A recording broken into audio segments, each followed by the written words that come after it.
the time I realized I was adopted. So my adoption was an open adoption, which means that my parents didn't keep it a secret from me. And I've always known my birth family, well, on my mom's side. But even though I was given this information when I was young, it definitely didn't register with me. The first time I was confused about this, I was in first grade. We were making Mother's Day cards, and I remember being really confused because I know my birth mom, but I have my actual mom that I call mom at my house. I raised my hand and I asked my teacher, do I give it to my birth mom or my real mom? And she was like, what are you talking about? And then I was just embarrassed, so I said, never mind. And then another time, my mom was like, your sister's birth was so easy. And I was like, really? How was mine? She was like, Story of the time I got caught bullying someone. So when I was little, me and all my neighbors would hang out on our street.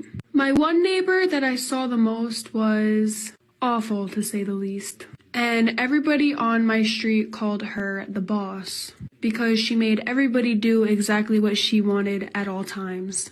And she definitely bullied all of us into being her little minions that did everything she said. So another one of my neighbors, who was a boy, who was a decent amount of years older than me, came outside to play with us, which was kind of unusual just because he was so much older than us. And Miss Bossy Pants did not like that he was going to play with us. So she had instructed me, which sounds very weird because we were young, but that's the only word that I know how to use because that's what she always did, to tell him that nobody wanted to play with him and that he should go back home. And of course, his mom was standing right behind me.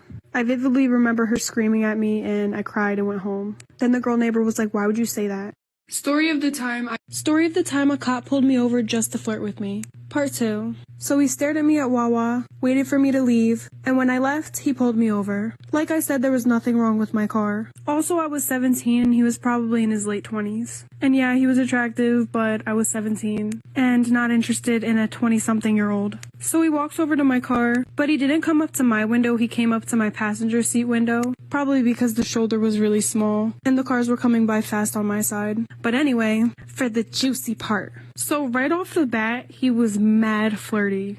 Like, you know how the way that somebody looks at you says a million words? Well, his eyes were saying 1,000,001. But anyway, he was like, do you know why I pulled you over? And I said, no, because I didn't.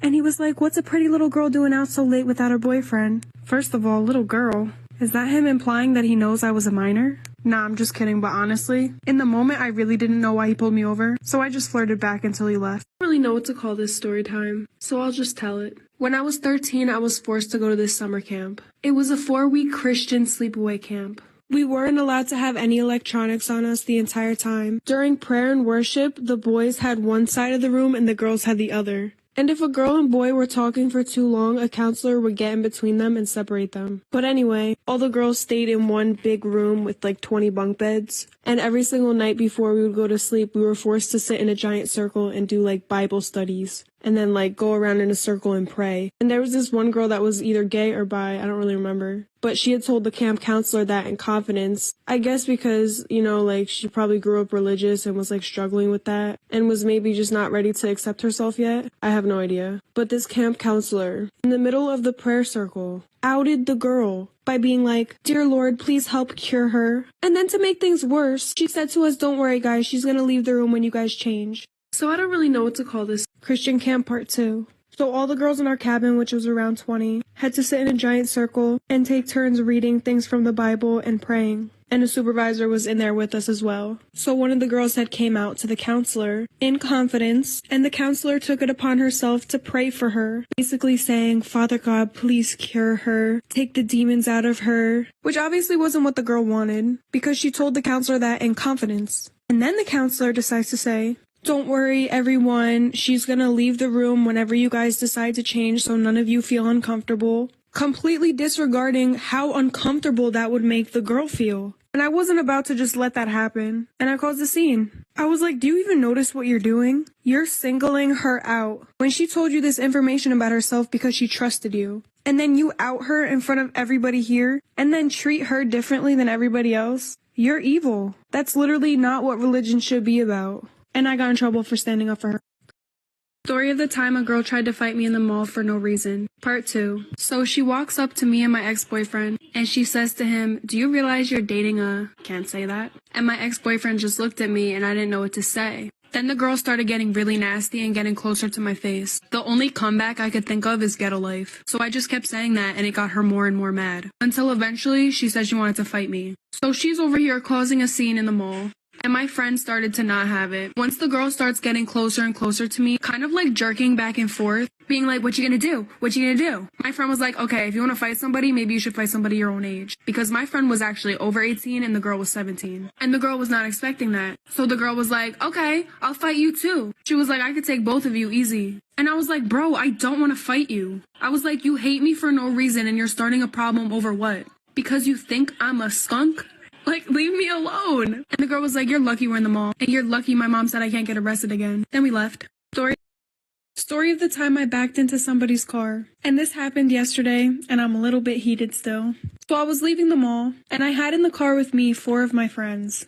I looked behind me and there were no cars, and the mall was closing, and usually when the mall closes, people just drive crazy because they're just trying to get out of there. So I start inching out of the spot, and all of a sudden, somebody starts honking their horn. And that's when I realized that I backed into somebody. Very gently, but still nonetheless I did back into them. So I pull into the spot again, and I get out of my car, and right off the bat the guy comes out of the car and starts screaming in my face. I will not be repeating word for word what this disrespectful man was saying to me, but I'll try to say it without the curses, so you can get a gist. Let me give you an image of what he looked like first. He was probably in his late 50s. He was wearing baggy jeans and a baggy t-shirt, and you could tell by his voice that he was definitely from New York. Oh, and he also had this gigantic Bluetooth earpiece on his ear. So he gets out of the car and he goes, "What's wrong with you? Are you mentally ill? Or are you just blind?"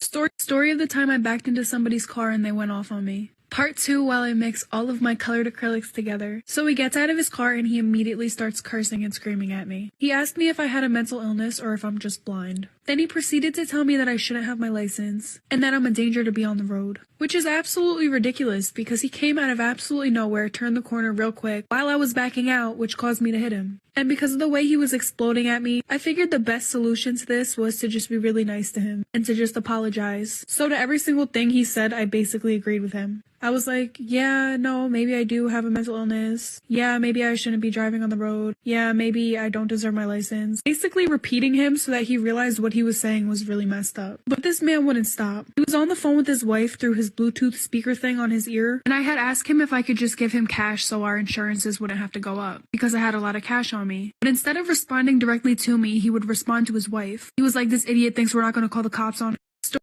My best friend was toxic. Story time. Growing up, I had this best friend who we're gonna name Keisha. And since my mom died when I was a baby, Keisha's mom kind of stepped up and became a motherly figure to me. And even though I appreciated it, I don't think Keisha did.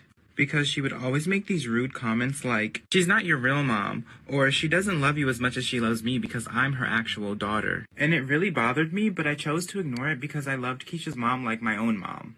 So this one time on Mother's Day, I was at Keisha's house hanging out with her and her mom. And Keisha had this really bad attitude just because I was there. Her attitude was so bad that I didn't even want to be there. So eventually I asked if I could go home, but Keisha's mom said I didn't have to and not to let Keisha's attitude ruin our day. And when her mom said that, it really set her off. And she said something that I would never forgive her for. Keisha turns to me and opens up her disgusting mouth to say, "Your mother is dead. You should be spending Mother's Day at a cemetery."